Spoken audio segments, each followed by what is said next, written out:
Hey everyone, welcome back to the channel. If you're a Texas real estate agent, broker, or even a buyer or seller navigating your transaction, this video is for you. Today, we're breaking down the TREC Amendment to Contract, Form 3910, paragraph by paragraph, so you understand exactly how to use it, when to use it, and what each section really means. Let's get into it.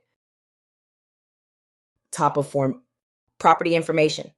Right at the top, enter the property address. This ties the amendment to the correct contract. Sounds basic, but missing this info can cause delays or confusion later. Paragraph 1. Sales price. Paragraph 1 is used to make any changes to the sales price structure agreed upon in the original contract. This includes adjusting 3 key components: the cash portion the buyer is bringing to closing, the amount of new loan financing the buyer will obtain, and the total revised sales price. For example, let's say the property appraised $10,000 lower than the contract price. The buyer and seller might agree to reduce the sales price, and that change would be reflected right here in paragraph 1. Or maybe the buyer decides to put more cash down to lower their loan amount. That adjustment goes here too. Pro tip, be sure that the math adds up. Cash portion plus loan equals sign total sales price. If those don't balance, it could delay underwriting or closing. It's also important to update the buyer's approval letter to match the new loan amount and make sure the title company reflects the revised price on the closing disclosure. You'll want to coordinate this change with the lender and title company early to avoid last-minute issues. Paragraph 2. Repairs and treatments. Use this to document any repairs the seller agrees to complete that weren't originally listed in the contract. Example, after the inspection, the buyer requests foundation work or HVAC service. If the seller agrees, those repairs are written here.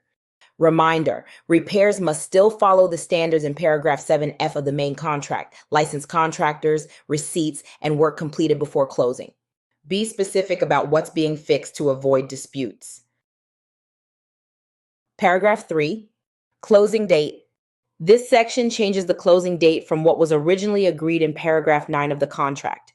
Common reasons include lender delays, repairs needing more time, title or HOA documents not being ready, scheduling issues with the movers or funding. Tip, always coordinate with the lender, title company, and both parties before changing the date. Everyone must agree to the new date in writing.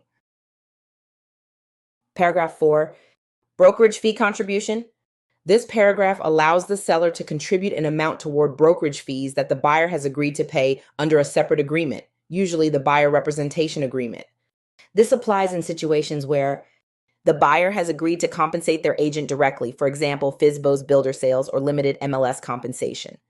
The parties negotiate for the seller to offset some or all of this cost on the buyer's behalf. You must check only one box, either a flat dollar amount or a percentage of the sales price.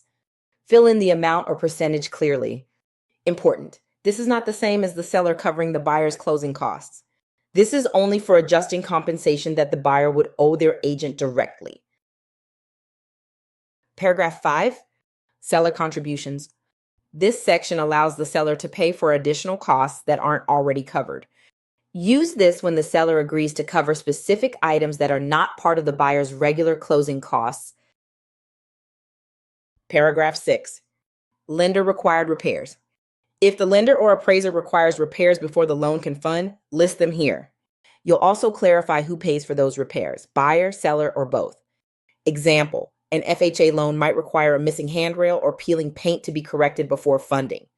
Attach a separate list of repairs if needed. Be clear on responsibilities so there's no confusion at closing.